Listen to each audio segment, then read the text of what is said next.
भाजपाच्या वालूर जिल्हा परिषद सर्कलच्या अधिकृत उमेदवार सौ साक्षी नागेश साडेगावकर यांना आपली अमूल्य मते देऊन विजयी करा. तुमचा विश्वास हीच माझी जबाबदारी. भाजपाचे अधिकृत उमेदवार प्रीती डॉक्टर आशिष डग, जिल्हा परिषद सर्कल, देवळगाव घाट. आपली अमूल्य मते देऊन भरघोष मतांनी विजयी करा. महाराष्ट्र राज्याचे उपमुख्यमंत्री अजितदादा पवार यांचे विमान अपघातात 28 जानेवारी रोजी निधन झाल्याच्या या गोष्टीवर माझ्यासह कोणाचाही विश्वास बसत नाही. या घटनेमुळे संपूर्ण राष्ट्रवादी काँग्रेसचा परिवारात पोरका झाला असल्याची भावना प्रेक्षाताई भांबळे बोराडे यांनी शहरातील महेशनगरमधील साई नाट्यगृहात बुधवार 29 जानेवारी रोजी आयोजित सर्वपक्षीय श्रद्धांजली कार्यक्रमात बोलताना व्यक्त केली. या कार्यक्रमाच्या अध्यक्षस्थानी साईबाबा नागरी बँकेचे संस्थापक अध्यक्ष तथा राष्ट्रीय काँग्रेसचे तालुका अध्यक्ष हेमंतराव आढळकर हे उपस्थित होते. यावेळी नगराध्यक्ष मिलिंद सावंत, हेमंतराव आढळकर, माजी प्राचार्य विनायकराव कोठेकर, माजी प्राचार्य डॉक्टर शरद कुलकर्णी, पत्रकार संघाचे माजी अध्यक्ष मोहम्मद इलियास, कॉम्रेड रामेश्वर पौळ, परवेज भाई, शिवसेना उभाटाचे राम खराबे पाटील आदींनी दिवंगत उपमुख्यमंत्री अजितदादा पवार यांच्या आठवणींना उजाळा देत दादाच्या कार्यशैलीचे कौतुक करत आता असा दादा होणे नाही अशी दाटलेल्या कंठाने स्मरण करत अभिवादन केले.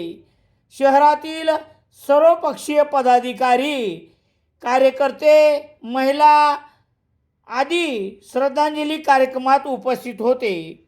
कार्यक्रमाचे सूत्रसंचालन सुभाष मोहकरे यांनी केले. यावेळी प्रेक्षाताई भांबळे श्रद्धांजली अर्पण करताना जवळपास 20 ते 21 वर्षापासून दादांसोबतचा हा सहवास होता. माझ्या वडिलांमुळे माझा देखील दादांच्या सोबत सहवास होता. मी 7वी 8वीला होते तेव्हा दादाला पहिल्या वेळेस भेटले होते. खऱ्या अर्थानं या महाराष्ट्राचं ही खूप मोठी हानी झालेली आहे. एवढी मोठी की ही हानी सर्वसामान्य जनतेची ही हानी मला तरी वाटते कधी भरून निघणार नाही. या महाराष्ट्राचा केवळ एकच दादा होता, ते म्हणजे अजितदादा. यानंतर अजितदादासारखं नेतृत्व या महाराष्ट्राला कधी देखील लाभणार नाही. ही अत्यंत दुर्दैवी बाब आपल्या सगळ्यांच्यासाठी आहे. दादांचा जेव्हा विषय निघाला, काल सकाळी एवढी दुर्दैवी घटना झाली, पण दादांच्या साठी काय बोलावं हे तोंडातून शब्द देखील निघणं. ही परिस्थिती केवळ जिंतूर सेलू मतदारसंघाची नाही आहे. ही परिस्थिती पूर्ण महाराष्ट्राची आहे, पूर्ण देशाची आहे. खूप मोठी हानी याच्यामधून झालेली आहे. खऱ्या अर्थानं आदरणीय भांबळे साहेबांचा कुठलाही प्रश्न असो किंवा कुठल्याही कामाचा प्रश्न असो दादांनी कधी देखील खाली जाऊ दिला नाही.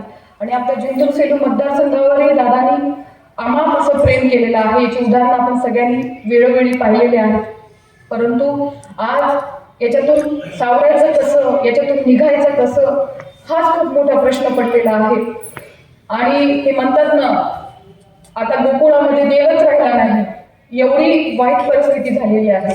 कारण का आताही असं वाटतं की आदरणीय दादा मंत्रालयात आहेत, आपल्या सगळ्यांचे कामं करताय, असं अजूनही वाटतं की दादा कुठेतरी मीटिंगमध्ये आहेत, दादा कुठेतरी सभा घेत आहे. म्हणजे एवढं काम करणारं नेतृत्व, ज्यांनी जाताना देखील त्यांच्या दादा गेले, परंतु त्यांच्या कामाच्या पावत्या ते सोडून गेले. म्हणजे अगदी फाईल त्यांची छातीला लावून गेले. ते शेवटपर्यंत त्यांनी आपल्या सगळ्यांना एकच शिकवलं, लढा आणि चांगले कामं करा. मला तरी वाटतं ही शिकवण आपण त्यांची घ्यायला पाहिजे. खऱ्या अर्थानं दादाला मी भावपूर्ण श्रद्धांजली हे शब्द म्हणूच कसे हे मन मान्यच करत नाही की दादाला भावपूर्ण श्रद्धांजली कसं म्हणू. परंतु या महाराष्ट्राला कुठेतरी सावरून जाण्यास देव शक्ती द्यावं, पवार कुटुंबियाला पण सावरून येण्यास देव शक्ती देव आणि त्यांच्या आत्म्यास शांती देव, एवढंच मी या निमित्ताने सांगते. मी त्यांना मनापासून आदरांजली वाहते. धन्यवाद. जय हिंद.